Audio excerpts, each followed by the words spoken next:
पहला कन्वर्जन है बेटा, इसमें मेथेन से एथेन बनाना हमने। किससे बनाना है? मेथेन से एथेन। तो क्या बन सकता है मेथेन से एथेन? हमें बनाना है मेथेन से एथेन बनाना है। बन जाएगा। मेथेन का फॉर्मूला क्या होता है? मेथेन का formula CH4।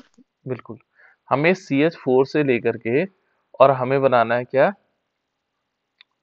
CH3 single bond CH3, ये एथेन है, या C2H6 कह सकते हैं। बन सकता है?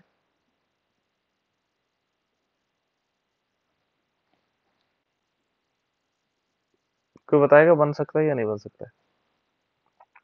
मेथेन से एथेन बनाना। तो देखो हमारे पास दो चीजें हैं, एक तो हम क्या कर सकते हैं, इसका हैलोजनीकरण कर सकते हैं, हैलोजनीकरण, और दूसरा हम क्या कर सकते हैं, ऊर्ज रिएक्शन, और हमारा मीथेन से एथेन बन जाएगा। देखो पहले हम हैलोजनीकरण करते हैं, हैलोजनीकरण करते हैं, यहाँ पर ये CH4 है बेटा, देखो CH4 है, और इसका हमने हैलोजनीकरण करवाया Cl2 के साथ। इसने क्या बनाया, किस चीज का फॉर्मेशन हुआ? यदि हम इस यहाँ पर देखेंगे तो ये क्या बना देगा, ये बना देगा CH3Cl प्लस HCl, और इसको लेंगे हम किस में, HNu। ये है सूर्य के प्रकाश की उपस्थिति में HNu।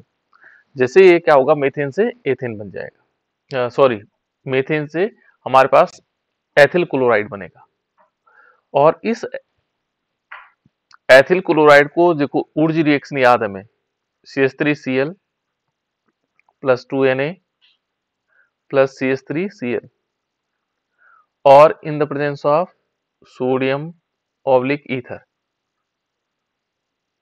ठीक है ना, ड्राई ईथर हम इसको कह सकते हैं, और ये किस में कन्वर्ट हो जाएगा, ये बना देगा CH3 सिंगल बॉन्ड CH3, और प्लस इसमें क्या हो जाएगा, 2 मॉलिक्यूल NaCl, सोडियम क्लोराइड। देखो ये क्या बना, ये बन गया एथेन। तो दो चीजें ध्यान रखने में, मेथेन से एथेन बनाने के लिए हमारे पास बहुत सिंपल मेथड है। कैसे कैसे बना सकते हैं, इस टाइप से बना सकते हैं। यहाँ पर हमें क्या ध्यान रखना होगा, और अब ये एक चीज और ध्यान रखिएगा, एक कार्बन से दो कार्बन, देखो एक कार्बन से दो कार्बन, एक कार्बन से दो कार्बन, और दो कार्बन वाले से चार वाला बन सकता है, सिर्फ डबल बन जाएगा सीधे, है ना।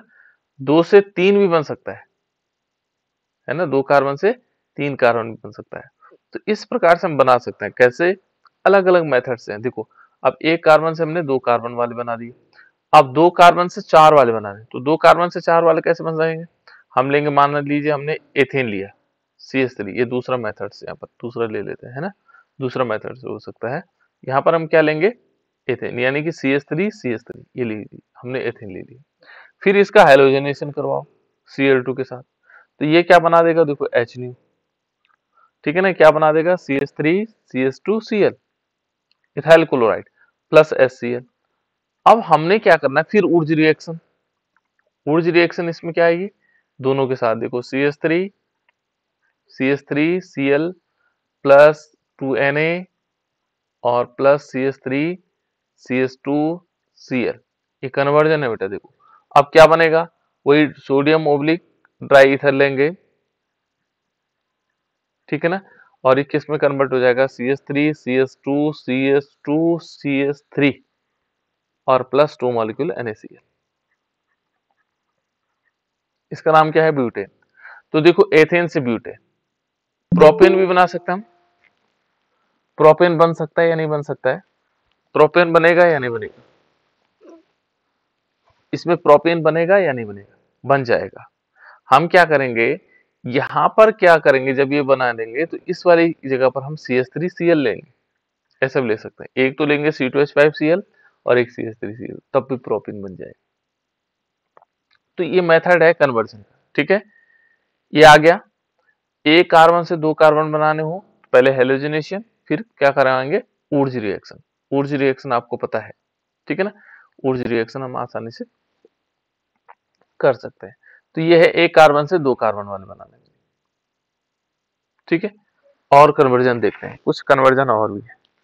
अब हमने क्या करना है, साइनाइड कंपाउंड बनाना है। साइनाइड कंपाउंड कैसे होंगे, माना सपोज हमारे पास है कुछ कंपाउंड है, जैसे मान लीजिए हमने लिया, चलो पहले साइनाइड कंपाउंड बनाए। तो साइनाइड कंपाउंड बनाने के लिए और मेथड भी है। जैसे मान लीजिए हमने लिया, क्या ले सकते हैं, साइनाइड कंपाउंड से हम क्या कर सकते हैं, तो साइनाइड कंपाउंड क्या होता है बेटा, जिनमें CN होगा, जैसे RCN, ये साइनाइड कंपाउंड है हमारे पास, ठीक है ना। और इनसे हमें क्या बनाना है, अमीन बन सकते हैं, एल्कोहल बन सकते हैं। तो मान लीजिए हमारे पास एक रिएक्शन ऐसी आती है कि हमें कन्वर्ट करना है किससे, मान लीजिए हमने कहा मेथिल साइनाइड से हमें एमाइड बनाना है, ये मेथिल साइनाइड से पहले अमीन बनाते हैं, मेथिल साइनाइड साइनाइड से मेथिल अमीन, मेथिल अमीन कैसे बनाएंगे, देखो मेथिल साइनाइड होता है CH3CN, ये देखो, और इससे हमें क्या बनाना है, मेथिल अमीन बनाना है।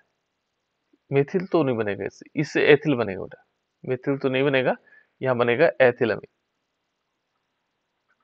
कैसे बनेगा, देखो यहां पर हमने क्या करना है, एक रिएक्शन रिडक्शन करवाना है, 4H, और 4H के साथ किसका रिडक्शन होगा, यहां पर होगा सोडियम ऑब्लिक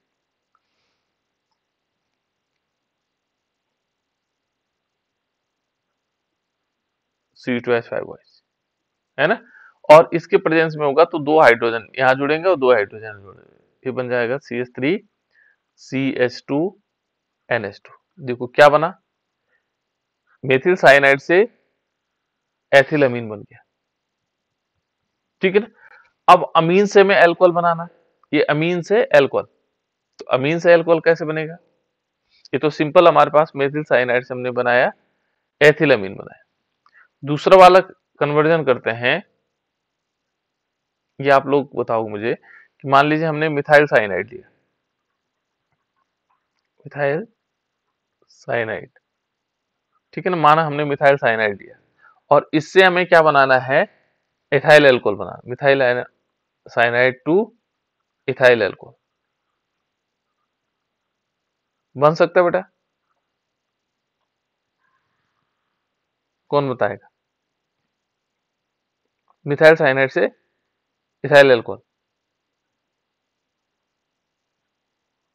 देखो इसका सिंपल तरीका ये है, देखो हमने लिया CH3CN और प्लस इसमें करवाएंगे 4H की reaction in the presence of sodium oblique ethanol C2H5OH, और इसमें क्या बनेगा, पहले CH3CH2NH2 बनेगा, फिर हम क्या करेंगे, इसको लेंगे CH3CH2NH2 लिया, और इस पर हमने क्या करवाई, HNO2 की रिएक्शन, नाइट्रस ऑक्साइड, नाइट्रस अम्ल की रिएक्शन करवाई, सॉरी ऑक्साइड कह रहा हूं, नाइट्रस अम्ल की अभिक्रिया करवाई, तो ये किस में कन्वर्ट हो जाता है, एल्कोहल, CH2OH बना देगा, प्लस N2 गैस निकल जाएगी, प्लस H2O, बाकी जो रिमेनिंग होगा वो H2, ये है इथाइल एल्कोहल। तो हमें मेथिल साइनाइड से इथाइल एल्कोहल बनाना भी आना चाहिए, ठीक है ना। तो ये कन्वर्जन है, तो ये दो कन्वर्जन तो याद रखो आज, ठीक है ना, एक दो कन्वर्जन याद रखो, ठीक है ना, जैसे ये वाला कन्वर्जन है और बाकी कन्वर्जन और भी है, ठीक है ना।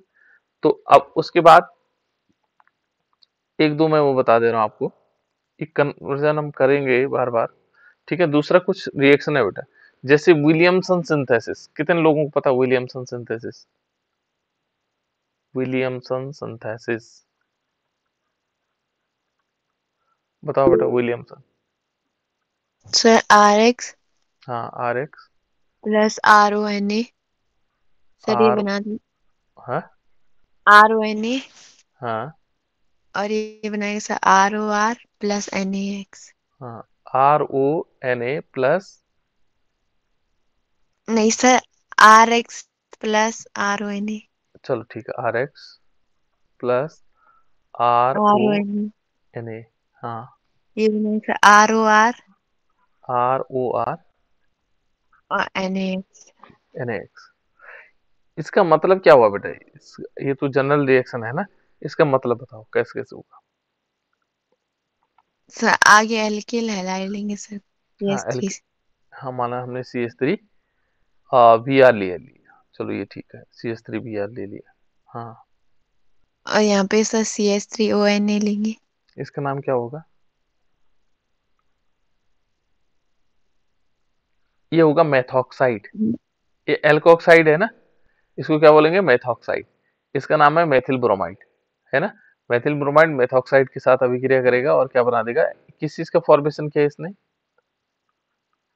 ईथर का सर। ईथर। हाँ, यहाँ पर क्या बन जाएगा? ईथर बन जाएगा। तो ये ईथर बनेगा बेटा, ठीक है ना। इसको क्या बोलेंगे? ईथर का फॉर्मेशन है। अन्य प्रकार के ईथर भी बनाए जा सकते हैं, ठीक है ना। तो यहाँ एक रिएक्शन नहीं देनी, दो तीन रिएक्शन देनी है। जैसे माने CH3 CH2 और Br, बस वही करना है। और यहाँ क्या करेंगे? CH3 CH2 ONA एथॉक्साइड, ऊपर वाला मेथॉक्साइड, ये एथॉक्साइड। और यहाँ क्या बनेगा? CH3 CH2 O CH2 CH3, ये डाई एथिल ईथर, ठीक है ना। और प्लस NaBr सोडियम ब्रोमाइड, ये बनता रहेगा। आगे भी और भी रिएक्शन हो सकती है ना। इसमें ये तो केवल कौन सी रिएक्शन है जो हमने, कौन सी वाली रिएक्शन देखी? जो एल्किल ग्रुप की है ना, ये एल्किल ग्रुप की है, ठीक है ना। इसमें एरिल ग्रुप की रिएक्शन भी हो सकती है। तो इस टाइप से आ जाएगा। उल्मान रिएक्शन है किसी को पता? Yes sir. हाँ बताओ, आई उल्मान। हाँ सर बताओ, ये बताओ बेटा। सर आइडोबेंजीन लेंगे। आयोडोबेंजीन लेंगे। जी सर। हाँ, 2 मॉलिक्यूल लेंगे आइडोबेंजीन के। दो मॉलिक्यूल। जी सर। दो मॉलिक्यूल हमने आयोडोबेंजीन लिया, ठीक है, आयोडोबेंजीन ले लिया, ठीक है, हमने ये आयोडोबेंजीन ले लिया और दो मॉलिक्यूल ले लिए आयोडोबेंजीन, है ना। ये आयोडोबेंजीन सर ले लिया। C plus CU। हाँ, टू मॉलिक्यूल CO लेंगे, है ना। Atom atom two atom. और ये क्या और बना इससे देगा? टेम्परेचर हम्म में देंगे हम्म बाइफेनिल। ये बाइफेनिल बना देंगे। बाइफेनिल, बिल्कुल ये बाइफेनिल बन जाएगा। Plus 2 CUI। प्लस 2 CUI, ये बाइफेनिल बनेगा। और प्लस इसमें क्या होगा? 2CUI, है ना। इस टाइप से ये बाइफेनिल बन जाएगा। तो ये उल्मान रिएक्शन है। ये क्या है? उल्मान रिएक्शन। चल, अब थोड़ी सी रिवीजन पॉइंट ऑफ व्यू से फर्स्ट यूनिट का कुछ पार्ट पढ़ लेते हैं, है ना। देखो, जो इम्पोर्टेंट है ये है, दो तीन क्वेश्चन मैंने इम्पोर्टेंट देखे और उन इम्पोर्टेंट क्वेश्चन पर भी हम बात करेंगे, है ना। पहला क्वेश्चन ये है बेटा, ये इस टाइप के क्वेश्चन आते हैं, तो इसलिए मैंने सीधे उन्हीं क्वेश्चनों को लिया। ये कहता है कि देखो, एक तत्व एक तत्व की कोष्टिका की संरचना अंतः केंद्रित है। अंतः केंद्रित जानते हैं आप लोग? अंतः केंद्रित कोष्टिका किसे कहते हैं? घन किसे कहते हैं? सर जिसमें घटक का अंत केंद्र पर भी उपस्थित हो। बिल्कुल सिंपल, अंतः केंद्रित घन किसको बोलते हैं? जिसमें घटक कण क्या होते हैं? कोनों पर होते हैं। देखो, पहले हम कैसे देखेंगे, एक इकाई सेल को बनाएंगे। तो इकाई सेल कैसे बनती है? देखो, ये हमने इकाई सेल बनाई, मान लीजिए हमने एक इकाई सेल बनाई। और इस इकाई सेल में पहले अंतः केंद्रित को रिवीजन के तौर पे बता रहा हूं बेटा, है ना। ये देखो, इकाई सेल हमने बनाई और इस इकाई सेल में क्या करेंगे? घटक कण कहां पर है? कोनों पर। देखो, ये कोने हैं, इन कोनों, ये कोने हैं हमारे पास, है ना। इन कोनों के साथ साथ कहां पर है? अंतः केंद्र पर है। अंतः केंद्र का मतलब इसका अंतः केंद्र कहां होगा? यहाँ पर बीच में, ठीक इसके सेंटर में। इधर से भी बराबर, इधर से भी बराबर, वो बीच में लटक रहा है ना। इसमें ये है, ये क्या है हमारे पास? ये एक अंतः केंद्रित घन है। इसको क्या बोलेंगे? अंतः केंद्रित घन, ठीक है ना। तो यहां पर ये कहता है कि देखो, एक तत्व की कोष्टिका की संरचना अंतः केंद्रित घन है। तो अंतः केंद्रित घन ये है, ठीक है ना। कोष्टिका के कोर की लंबाई 2 पिकोमीटर है। कोष्टिका की जो लंबाई है यहाँ से, ये जो यहाँ से यहाँ तक, ये देखो, ये कोर है बेटा। ये क्या होती है? कोर। कोर हम जिसको बोलते हैं एज, अंग्रेजी में एज बोलते हैं। और कोर को हम दिखाते हैं, किससे दिखाते हैं बेटा? किससे दिखाते हैं कोर को? स्मॉल ए से दिखाते हैं, ध्यान रखना। कोर बराबर स्मॉल ए। कोर की लंबाई कितनी है? 2 पिकोमीटर। 2 पिकोमीटर, पीएम का मतलब यहाँ पिकोमीटर है ना। और तथा घनत्व, तत्व का घनत्व क्या है? एक देखो, 1 ग्राम पर सेंटीमीटर क्यूब, सेंटीमीटर इनवर्स, है ना। इस प्रकार से यदि हम देखते हैं तो देखो, अंतः केंद्रित में क्या होगा? अंतः केंद्रित घन का मतलब क्या हुआ? क्या हुआ दिव्यांशु? अंतः केंद्रित घन का मतलब हुआ जिसमें घटक कण कहाँ होता है? अंतः केंद्र का मतलब होता है जिसमें घटक कण क्या होते हैं? कोनों के साथ कहाँ होते हैं? कोनों के साथ अंतः केंद्र पर भी होते हैं, अंतः केंद्र पर भी होते हैं। ये परिभाषाएं दूंगा भी याद करने के लिए, है ना। देखो, जो अंतः केंद्रित घन का मतलब हो गया जिसमें घटक कण क्या होंगे? कोनों के साथ कहाँ होंगे? अंतः केंद्र पर होंगे। ठीक है, ये बात समझ में आ गई? ये बात आ गई समझ में या नहीं आई? ठीक है ना। तो ये हमारे पास आ गए अंतः केंद्रित, ये है। तो देखो, इस क्वेश्चन को समझने के लिए देखो, एक तो क्या है? एक तत्व के एक कोष्टिका की संरचना अंतः केंद्रित है। कोष्टिका की कोर की लंबाई 2 पिकोमीटर है। कोर भी हम समझ गए, जिसको हम ए से दिखाते हैं। तथा तत्व का घनत्व, घनत्व भी दे रखा है, 1 ग्राम सेंटीमीटर क्यूब है। ज्ञात कीजिए कि 4.82 ग्राम तत्व में कितने परमाणु होंगे। ये परमाणु की संख्या पूछ रहा, और कितने ग्राम में? ग्राम दे रखा है। इतने ग्राम में हमें चाहिए तत्वों की कितने परमाणु होंगे। ठीक है ना। हमें पहले इसकी इतने ग्राम में देखने हैं कि कितने तत्व होंगे। तो इस ग्राम में कितने तत्व होंगे ये निकालना है। ठीक है ना। और यहाँ दे रखा अंतः केंद्र, उसकी लंबाई दे रखी। पहले हमें निकालना पड़ेगा कि इसका मोलर मास निकालना पड़ेगा। ठीक है ना। हमें मालूम है कि किसी भी जो हमारे पास क्या होते हैं, एलिमेंट्स होते हैं, तत्व होते हैं, उसका जो मोलर मास होता है वो क्या माना जाता है? यदि हम 1 मोल माने, 1 मोल जो तत्व होगा उसमें परमाणुओं की संख्या कितनी होती है बेटा? किसी भी तत्व का 1 मोल यदि हमारे पास है तो उसमें परमाणुओं की संख्या कितनी होती है? बताओ जल्दी। Sir 6.02 into 10 to the power 23।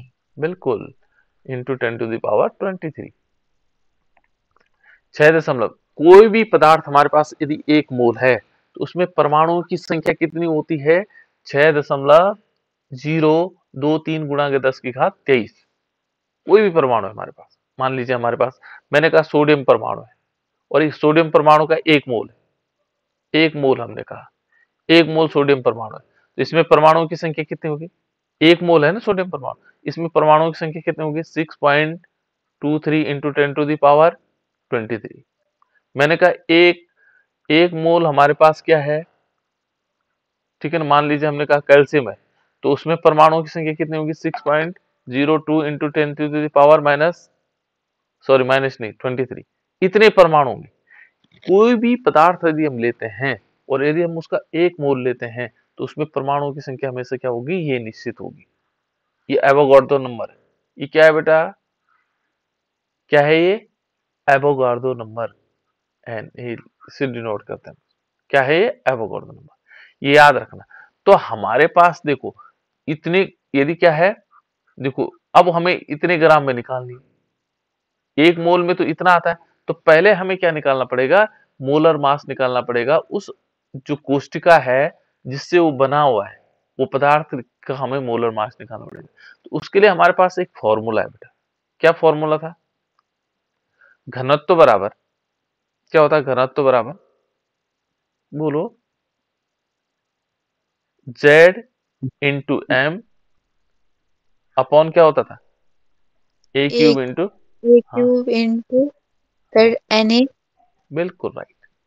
अब देखो बेटा यहां पर क्या क्या चीज है, देखो ये मैंने फॉर्मूला लिखा Z इंटू एम। पहले हम उस पदार्थ की जिसके मान यहाँ दे रखा है, एक तत्व की ये कह रहा है ना, एक तत्व की कोशिका की संरचना अंतः केंद्रित है, कोशिका के कोर की लंबाई 2 पिकोमीटर है, ठीक है ना, घनत्व तो इतना है। तो ज्ञात कीजिए इतने ग्राम में कितना परमाणु होंगे, इतने ग्राम में उस तत्व के कितने परमाणु होंगे, हमें इतने ग्राम में निकालना है। तो पहले हम इसको मोलर मास तो निकाल लें।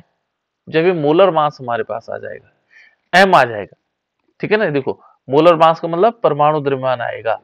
तो हम उस परमाणु द्रव्यमान की कंपैरिजन करें, इतना ग्राम में जो ये परमाणु द्रव्यमान होगा, इतने ग्राम में कितने परमाणु हो सकते हैं, फिर हम क्या निकालेंगे, एवोगाड्रो से उसकी कंपैरिजन करेंगे, ठीक है ना। तो देखो ये जेड क्या है, यहाँ पर जो जेड की वैल्यू है, ये है परमाणु की संख्या प्रत्येक इकाई सेल में। इस इकाई सेल में कितने परमाणु की संख्या, यहाँ पर परमाणु की संख्या निकालेंगे, इस इकाई सेल में कितने। तो परमाणु की संख्या अंतः केंद्रित घन में परमाणु की संख्या कितने होते बेटा, जो सर 2। दो होती है ना। एक तो उसके कोनों पर होती है, जो हमने निकालना सिखाया था आपको, यानी कि कैसे निकालते हैं कोनों पर, घटकों की संख्या कैसे निकालते हैं कोनों पर, है ना।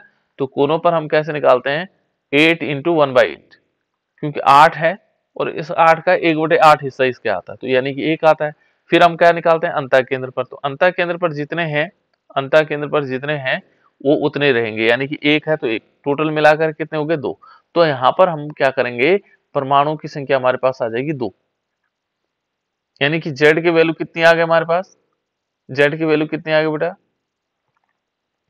यदि हम जेड की वैल्यू देखेंगे तो जेड की वैल्यू कितनी आ गई, सर 2।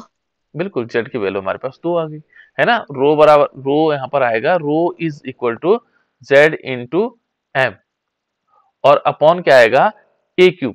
अब ए क्यूब क्या है, इंटू एन ए। हमें देखो एवोगाड्रो में नंबर भी मालूम है, एवोगाड्रो नंबर हमें पता है, एवोगाड्रो नंबर संख्या कितनी है 6.2 देखो 6.023 इंटू 10⁻23, ठीक है ना, ये एवोगाड्रो नंबर मालूम है। ए क्या है, उसके कोर की लंबाई, कोर मैंने अभी बताया था, कोर की लंबाई दे रखी 2 पिकोमीटर, जेड भी दे रखा है, घनत्व भी दे रखा है। अब हमें निकालना क्या है, एम। तो एम इज इक्वल टू क्या हो जाएगा, यदि हम एम बराबर देखेंगे तो एम बराबर क्या होना चाहिए, देखो जो संख्याएं नीचे होती बेटा, ये नीचे वाली संख्या है, ये ऊपर गुणा में चले जाएंगे, यानी कि एम इज इक्वल टू क्या होगा, रो है ना into a cube into N A, ये तो होगा। और अपॉन में क्या आ जाएगा, इसके बटे में क्या आएगा, इसके बटे में केवल आएगा तो जेड। तो हमारे पास एम की वैल्यू आ जाएगी, इसमें यदि मान रखेंगे तो एम की वैल्यू आ जाएगी। क्लियर, इतनी बात समझ में आई बेटा। अब हम इसको समझते हैं कैसे कैसे होगा, ठीक है ना। यहां पर यदि हम इसको देखें तो किस टाइप से होना चाहिए, हमने सबसे पहले देखना ये, देखो हमने m की वैल्यू निकाल दी, तो m इज इक्वल टू कितना आ गया, rho into a cube into N A into Z. तो यहां पर हमें क्या क्या दे रखा है, देखो रो की वैल्यू दे रखी 1 ग्राम, ये घनत्व तो दे रखा है ना, तो रो को हम घनत्व तो दिखाते हैं, रो को हम घनत्व तो दिखाते हैं, और इसकी वैल्यू कितनी दे रखी, 1 ग्राम। हमें चेक भी करना बेटा, देखो 1 ग्राम घनत्व दे रखा है, ठीक है ना, एवोगाड्रो संख्या में मालूम है, ठीक है ना। यहाँ पर दे रखा है कोर की लंबाई दे रखी 2 पिकोमीटर, तो 2 पिकोमीटर माने 2m pm हो गया। तो 2 पिकोमीटर को हम क्या करेंगे, सेंटीमीटर में कन्वर्ट करेंगे। तो पिकोमीटर का मतलब होता है, देखो जब हम 2 pm है, मान लीजिए देखो 2 pm, तो इसमें से पिको शब्द हटाने के लिए हमें क्या करना पड़ेगा, 2 इंटू 10⁻⁻, कितना होगा 2 इंटू 10⁻, पिकोमीटर मतलब कितना होता है बेटा, कौन बताएगा, पीको का शब्द का मतलब कितना होता है, 10⁻⁻12। बिल्कुल 10⁻⁻12 होगा, है ना। और जब हम इसको सेंटीमीटर में कन्वर्ट करेंगे तो क्या आएगा, 2 इंटू 10⁻, कितना आएगा, देखो 100 का गुणा कर देंगे, देखो ये 10⁻12 हुआ, और इसमें 100 का गुणा करेंगे तो देखो 2 और कम हो जाएंगे, यानी कि 2 इंटू 10⁻10 हो जाएगा, है ना। तो ये सेंटीमीटर में कन्वर्ट हो जाएगा, यहाँ थोड़ा गड़बड़ हो रखा है ना, 2 इंटू 10⁻10 सेंटीमीटर, ठीक है ना। पीको का मतलब होता है 12, 10⁻12, ठीक है ना। तो इस प्रकार से आ जाएगा। अब हमने क्या करना है, ये वैल्यू हमने निकाल दी, ठीक है ना, इसकी वैल्यू आ गई हमें, Na की वैल्यू, Z के मान हमने 2 निकाल दिया पहले ऑलरेडी। अब इस वैल्यू को रखते हैं, देखो इसके वैल्यू का मान यदि हम यहाँ रखेंगे तो किस प्रकार से आएगा, देखो यहाँ आएगा 2, ये 1 हो गया, ये 2 into 10 to the power minus 10 हो जाएगा, ठीक है ना, और इसकी होल पावर 3 हो जाएगी क्योंकि 3 है ना, इंटू ये वाली वैल्यू आ जाएगी। तो इसमें इस टाइप से आ जाएगा बेटा। अब हम इसको कैसे कर सकते हैं, देखो, और बटे में क्या कर देंगे 2, 2 क्या है, Z की वैल्यू है। अब इसको सॉल्व करेंगे तो यहाँ पर कितना आ जाएगा, यहाँ पर ये देखो किस टाइप से आएगा, यदि यहाँ आएगा तो इन सब का मल्टीप्लिकेशन करेंगे तो ये आएगा 2 इंटू 2, 2 इंटू 2 इंटू 2, तो ये कितना होगा, 2 2 जा 4, 2 जा 8, यानी कि 8 होगा, है ना। और इसका मल्टीप्लिकेशन जब हम इससे करवाएंगे तो इस वैल्यू को यानी कि 6.023, इन सब का मल्टीप्लिकेशन आएगा 48.184, ये लगभग आएगा, ठीक है ना। यहाँ क्या है, 10 टू द पावर माइनस कितनी है, यहाँ पर देखो 10 टू द पावर कितना है बेटा, 23, 10 टू द पावर 23। यदि हम इसको देखेंगे तो यहाँ क्या है, 10 टू द पावर 10 हुआ और इसका 3 बार गुणा होगा, तो यहाँ पर आएगा 10 टू द पावर माइनस 30, तो ये कितना बचेगा, ये बचेगा 10 टू द पावर माइनस 7 बचेगा, इसमें 10 टू द पावर 7 बचेगा, है ना। तो यहाँ पर ये वैल्यू आ जाएगी, थोड़ा सा गड़बड़ हो रहा है बेटा कहीं ना कहीं, चलो खैर वो देख लेंगे, ठीक है ना। तो इस टाइप से हम मल्टीप्लिकेशन कर देंगे, बटे आ जाएगा और ये वैल्यू आ जाएगी और फिर ये इतना ग्राम आ जाएगा, यानी कि जो मोलर मास है, जो मोलर मास है हमारे पास, ये इतनी वैल्यू आ गई उसकी, 2.41 ग्राम। अब हमने यहां तक जब मोलर मास निकाल लेंगे, ये मोलर मास हमने निकाल लिया, ठीक है ना, ये किसका आया, इस तत्व में उपस्थित इसका टोटल मात्रा इतनी। तो अब हमें क्या निकालना है, हमें तो निकालना इतने ग्राम में कितना होगा, ये इतना ग्राम मोलर मास निकला, ठीक है ना, लेकिन हमें निकालना है इतना 4.82 वाला, इसका मोलर मास कितना था, इतना था 2.4। तो अब हमें इस टाइप से लिख सकते हैं कि तत्व के 2.41 ग्राम में उपस्थित है बराबर इतने मोल, इतने ग्राम में क्या है, यदि हम इस देखेंगे ये इसका एक मोल, ये मोल आया ना, तो इतने ग्राम में ये हम एक मोल का निकाल रहे हैं इसकी मात्रा, ठीक है ना। तत्व के इतने ग्राम में उपस्थित हैं इतने परमाणु, 6.023 इंटू 10 टू द पावर 23। तो हमें कितने में निकालना है, हमें तो इतने में निकालना है, ठीक है ना। उतने में निकालने के लिए क्या करेंगे, देखो तत्व के 4.82 ग्राम में उपस्थित होंगे, उपस्थित कितने होंगे, ये जो टोटल अमाउंट है इसमें हम भाग देंगे इसका 2 पॉइंट, तो 1 ग्राम में के लिए आएगा।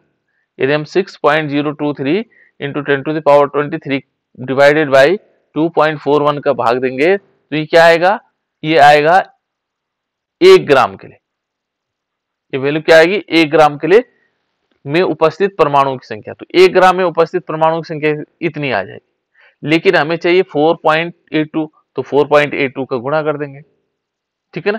तो ये देखो बेटा इससे ये कैंसिल होता है 2 बार और इसका दुगुना जस्ट ये आ जाएगा, ये इतने परमाणु, ठीक है ना, इसका 10 जस्ट डबल क्या होगा, इतना हो जाएगा, तो इतने परमाणु हमारे पास आ जाएंगे, ठीक है ना।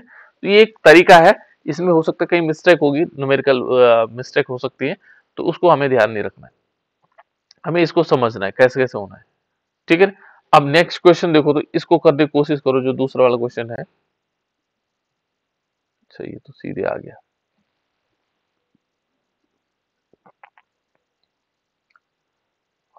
इसमें वो नहीं लगा बेटा ना, चलो कोई बात नहीं। देखो बेटा दूसरा वाला क्वेश्चन देखो, इसको समझो, ठीक है ना, इसको नीचे मत देखना आप। देखो एक तत्व की कोष्टिका की संरचना अंतः केंद्रित है, कोर की लंबाई 10 पिकोमीटर है और इसमें क्या है, देखो घनत्व तो इसका 20 है, तो ज्ञात कीजिए इसके 1000 ग्राम में कितने परमाणु होंगे, ठीक है ना। तो पहले हमें देखना होगा कि परमाणुओं की संख्या कितनी है ये प्रत्येक इकाई में, तो यहां पर क्या होगा, बीसीसी है तो कितना होगा बेटा, परमाणुओं की संख्या 2 होगी। मान लीजिए यहां पर एफसीसी लिखता तब क्या होता है, एफसीसी लिख लो यहां पर, तब क्या होगा, परमाणुओं की संख्या कितने, 4 ठीक है ना। फलक केंद्रित इकाई, फलक केंद्रित केंद्रित घनीय इकाई से, है ना। इसमें परमाणुओं की संख्या कितनी होगी? तो 4 इसमें 4 हो जाएगी, है ना। कोनों पर कितने होगी? कोनों पर होगी, कोनों पर हम क्या लिखेंगे? यहाँ पर कितने आ जाएंगे? 1, और फलक पर कितनी होंगी? 3। हमें पता है कैसे कैसे निकालते हैं, है ना। तो यहाँ पर 4 हो सकती है, लेकिन हमें अभी किससे निकालना है? हमें अभी बीसीसी से निकालना है। तो देखो ये हमारे पास ये आ गया, ठीक है ना। अंतः केंद्रित घनी इतनी हो जाएगी। यहाँ पर यदि देखेंगे तो इसमें पिकोमीटर, यदि हम इसमें देखेंगे तो इसकी लंबाई क्या है?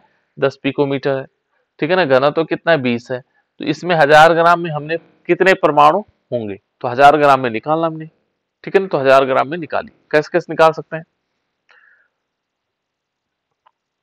यहां पर यदि हम देखेंगे तो रो इज इक्वल टू, देखो रो इज इक्वल टू क्या होगा? Z into M upon A cube into N A.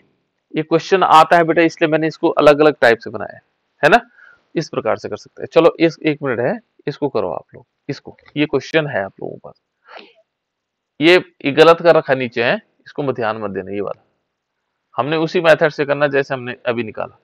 ये कहता है एक तत्व की कोष्टिका की संरचना अंतः केंद्रित है ना, अंतः केंद्रित घनी है, और कोष्टिका के कोर की लंबाई इतने पिकोमीटर है, तथा तत्व का घनत्व तो इतना सेंटीमीटर है, ठीक है ना। ज्ञात कीजिए इतने ग्राम में कितने परमाणु होंगे?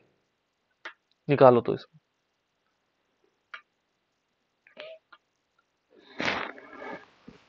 इसको निकालो तो जल्दी जल्दी। कैलकुलेशन यहाँ कर भी रखिए, देखो यानी कि यदि हम इसको देखेंगे तो कैलकुलेशन पिकोमीटर ये दे रखा है 200 इतना पिकोमीटर, है ना। तो हमारे पास फॉर्मूला क्या है? रो इज इक्वल टू कितना होगा? जेड इंटू एम अपॉन क्या आएगा? A cube into N A, ठीक है ना। हमें क्या निकालना है? एम की वैल्यू निकालनी है। तो एम इज इक्वल टू क्या आ जाएगा? Rho into a cube into N A upon क्या आएगा? जेड। तो हमारे पास सारी वैल्यू निकाल रखी, देखो यहां पर यदि देखेंगे तो एक कोष्टिका में आयतन यानी कि ए क्यूब का, ए क्यूब की वैल्यू निकाल भी रखी थी, कोई पूरी निकाल दी है। ए क्यूब की value is equal to a cube. आपको इस फॉर्मूले के आधार पर करना है, इसके आधार पर नहीं करना है ना। फिर हमें देखना है ये वाला, इसकी जरूरत हमें नहीं है ना। इसकी जरूरत पड़ेगी नहीं पड़ेगी, ठीक है ना। उसके बाद दूसरा हमें निकालना है रो। रो की वैल्यू कहां पर दे रखी है? ये देखा 7.2। फिर एन ए की वैल्यू देखनी है, वो निकालनी है ना। फिर क्या क्या वैल्यू आएगी? रो की वैल्यू आएगी, इसकी जेड की वैल्यू भी हमें मिल जाएगी, है ना। रो की वैल्यू मिल गई, एन ए की वैल्यू सबकी, तो एम की वैल्यू निकालो। कैलकुलेशन लगभग इससे बहुत मदद मिल जाएगी आप लोगों को।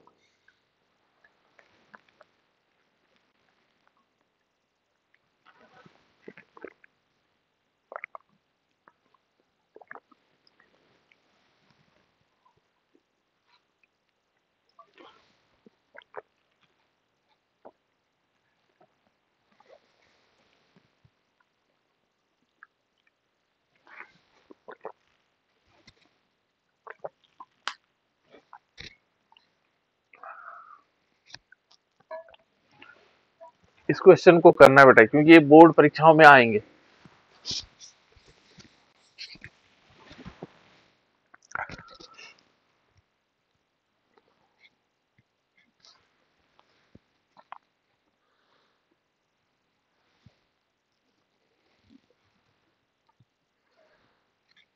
हो गया?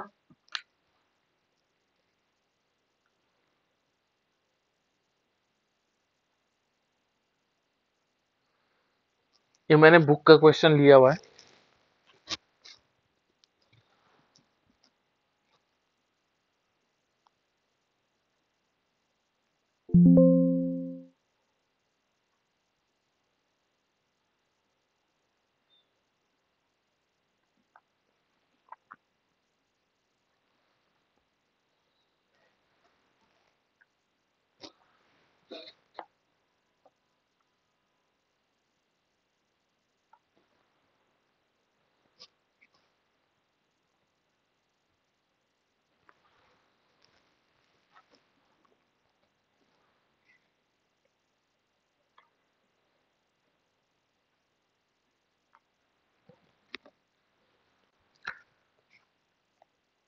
हो गया बेटा। चलो पहले हम क्या निकालते हैं, देखो इसमें मैं बता देता हूं किस प्रकार से होगा।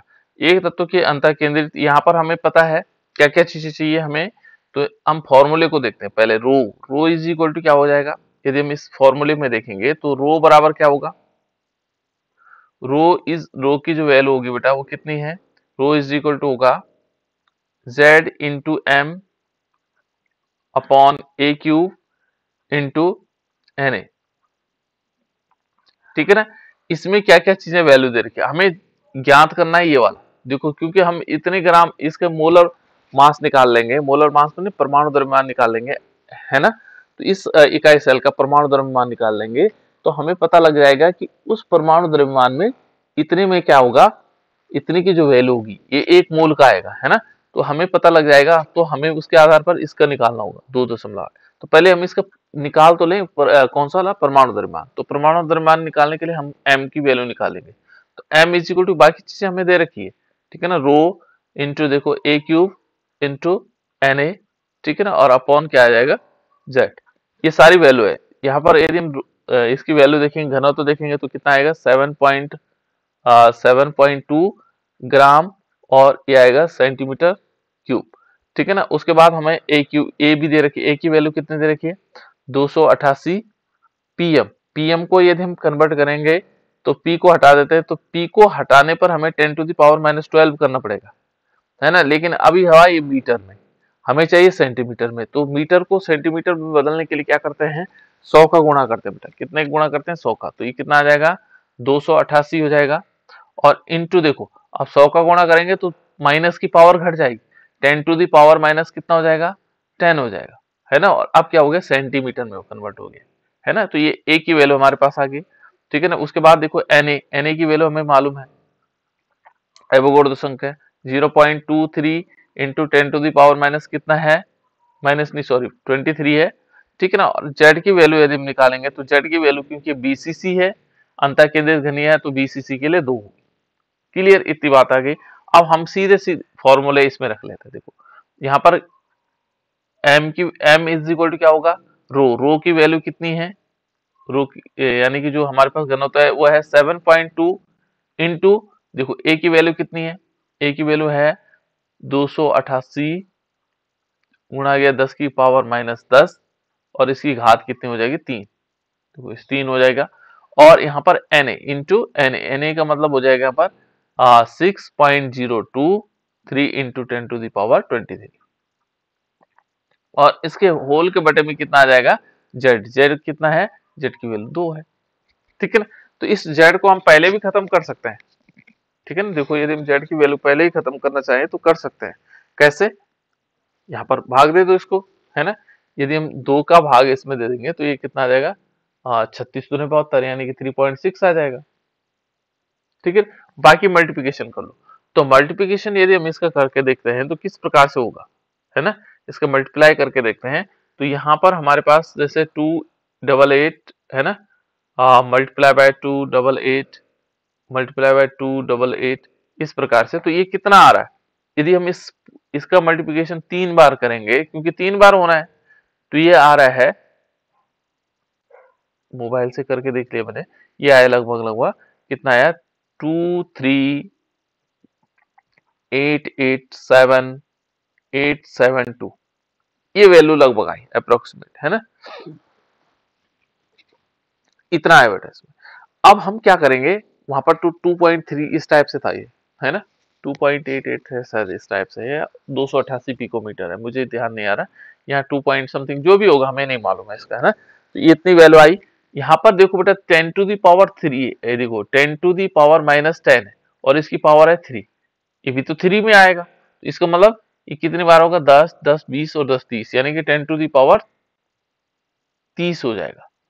देखो इंटू देखो बेटा 6.023 इंटू 10⁻23, इसका मल्टीप्लिकेशन इस प्रकार से। अभी हमें किसका मल्टीप्लिकेशन करना है, इसका मल्टीप्लिकेशन 3 बार हमने कर लिया, इसके साथ इसका मल्टीप्लिकेशन करना है, ठीक है ना। तो ये अप्रोक्सीमेट लगभग, क्योंकि अब पॉइंट में करेंगे तो पॉइंट में आना चाहिए, है ना। और इसके साथ मल्टीप्लिकेशन किया हमने 6.023, है ना। तो ये लगभग आ रहा है हमारे पास, यदि हम इसका मल्टीप्लिकेशन करते हैं और साथ साथ में क्या कर देते हैं, इसका भी कर देते हैं, कौन सा वाला, जो 3.6 है, 3.6 का। तो ये टोटल मल्टीप्लिकेशन आ रहा है बेटा, कितना आ रहा है, ये आ रहा है हमारे पास 51795, ठीक है ना, फिर 951 और 10 टू दी पावर माइनस कितना होगा, देखो ये 30 है और ये कितना है 23, तो यानी कि 10 टू दी पावर माइनस 7 बचेगा। तो साथ में देखो बेटा 1 2 3 4 5 6 और 7, यानी कि हम इसको ऐसे भी लिख सकते हैं 51 पॉइंट या 80 कर सकते हैं। देखो 52.8, इसको 8 बना लेते हैं तो 80 कर लेते हैं, ठीक है ना। यहाँ पर दशमलव ये लेकर के 7 इधर लेके आएंगे, देखो एक ये हो गया, दूसरा, तीसरा, चौथा, पांचवा, छठा, सातवां, तो यहाँ पर हम दशमलव लगा देंगे, तो ये कितना आएगा 51.79 है ना, 792 भी हो सकता है, या हम क्या करते हैं 51.80 भी कर सकते हैं, इसका एक पॉइंट इधर बढ़ा करके इसको 0 कर दिया, तो इस टाइप से भी हमारे पास आंसर ये आ गया बेटा, इतने ग्राम आ गया हमारे पास, किसका मोलर मास किसका आया, परमाणु द्रव्यमान इतना आ गया। अब हमें परमाणु द्रव्यमान जब इतना आ गया तो हम क्या कर सकते हैं, देखो परमाणु द्रव्यमान हमारे पास कितना आ गया, ये वैल्यू आ गया हमारे। अब हमें क्या देखना है, हमें जानना है कि यानी कि चूंकि हमें पता है 51.80 जो ग्राम है, इसमें जो परमाणु उपस्थित होंगे वो कितने होंगे, 6.023 इंटू 10 टू दी पावर 23, है ना। अब हमें 1 ग्राम के लिए निकालना होगा, तो 1 ग्राम के लिए हम निकालेंगे 1 ग्राम में कितने परमाणु उपस्थित होंगे, तो 1 ग्राम में होंगे 6.023 into 10 to the power 23 upon में क्या आएगा 51.80, लेकिन हमें इतना ही नहीं निकालना, हमें तो कितने में निकालना 208 ग्राम में, तो हमें निकालना होगा, देखो 1 ग्राम के लिए हम निकाला तो 208 ग्राम के लिए, 208 ग्राम में परमाणु उपस्थित परमाणुओं की संख्या कितनी होगी 6.023 इंटू 10 टू द पावर 23 और अपॉन कितना आ जाएगा 51.80 इंटू 208, तो इतने परमाणु होंगे बेटा उसमें, ठीक है ना, इतने परमाणु होंगे, इतने परमाणु निकाल लेंगे। तो ये कैलकुलेशन लास्ट में, पहले हमें क्या निकालना होगा, उसका द्रव्यमान, परमाणु द्रव्यमान निकालना होगा। परमाणु द्रव्यमान हमारे पास जब आ जाएगा तब हम एक एक फॉर्मूले से निकाल सकते हैं कि इतने ग्राम में जो है इतने परमाणु होते हैं, तो 1 ग्राम में इतने परमाणु होंगे, हमें 208 ग्राम के निकालने हैं तो 208 ग्राम में कितने परमाणु होंगे, तो इस प्रकार से आ जाएगा। तो यहाँ पर परमाणु की संख्या कैलकुलेशन करने के बाद हमें आ जाए, ठीक है ना, इस प्रकार से। नेक्स्ट देखो बेटा, एक क्वेश्चन और है, ये वाला क्वेश्चन भी बहुत ज्यादा पूछा जाता है, ठीक है ना, और ये भी उसी से रिलेटेड है, बिल्कुल सेम है। देखो कहता है एक्स किरणें विवर्तन, ये देखो एक्स किरणें विवर्तन द्वारा विवर्तन अध्ययन द्वारा पता चला है कि तांबा, यहाँ कॉपर है 3.608 इंटू 10 टू द पावर -8 कोष्टिका कोर के साथ एफसीसी कोष्टिका के रूप में क्रिस्टलीकृत होता है। एक दूसरे प्रयोग में तांबे का घनत्व इतना है ज्ञात किया गया, तो तांबे का परमाणुक द्रव्यमान क्या होगा, परमाणुक द्रव्यमान मींस m, हमें वही दे रखा है। देखो हम यहाँ फॉर्मूला क्या होगा, रो इज इक्वल टू क्या होगा, रो बराबर क्या होगा, यहाँ पर a क्यूब नहीं दे रखा है, बस इतना अंतर कर रखा है कि a क्यूब की वैल्यू नहीं दे रखी, ठीक है ना, तो हम a की वैल्यू नहीं दे रखी। देखो यहाँ पर देखो एफसीसी, पहले हम देखेंगे एफसीसी में जालक में प्रति एकक कोष्टिका में परमाणुओं की संख्या कैसे निकाल लेंगे, तो ये 4 आ जाएगी, ये भी बताया था आपने। कोनों पर कैसे निकालते हैं, कोनों पर क्या करते हैं 8 गुणा के 1/8 बराबर 1 आता है, ठीक है ना। फलक पर कैसे निकालते हैं, फलक पर क्या करते हैं 6 फलक होते हैं, उसका 1/2 करते हैं, बराबर कितना आता है 3, टोटल मिलाकर कितने होते हैं परमाणुओं की संख्या 4, 3 और 1 4 हो जाएंगे, तो इस प्रकार से 4 आ जाएंगे, ठीक है ना। अब देखो बेटे यहाँ पर हमारे पास जो फॉर्मूला है ये किस प्रकार आएगा, D is equal to Na into, देखो यहाँ पर वही फॉर्मूला है, देखो यहाँ पर क्या होगा rho is equal to Z into M upon क्या आएगा a cube into N A. अब हमें क्या निकालना है, मोलर मास निकालना है, परमाणु द्रव्यमान निकालना है ना, ये परमाणु द्रव्यमान है, देखो परमाणु द्रव्यमान ये एम, परमाणु का द्रव्यमान निकालना है। तो एम की वैल्यू हम निकालना चाहेंगे, तो एम की वैल्यू के निकालने के लिए ये दोनों ऊपर चले जाएंगे, नीचे आ जाएगा, तो बराबर आएगा रो इंटू क्या आएगा a cube into N A, ठीक है ना। और बटे में क्या कर देंगे, इसमें बटे में जेड वैल्यू आ जाएगी। तो ये देखो अब रो घनत्व तो दे रखा है, ये घनत्व तो दे रखा है, ठीक है ना।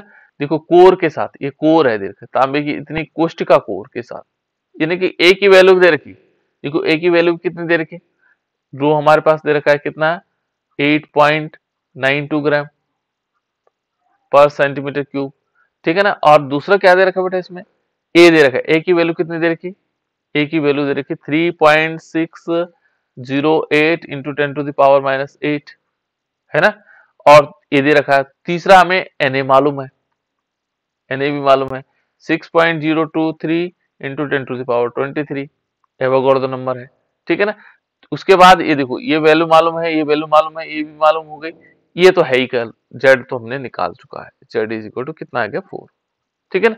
तो इस टाइप से देखो ये वैल्यू मल्टीप्लाई बाय यहाँ पर हमारे पास एवोगाड्रो नंबर और ये वैल्यू सारे मिला करके और बटे में क्या कर देंगे 4 कर देंगे। तो इसको कैलकुलेट करने के बाद ये आता है 63.1 ग्राम पर मोल,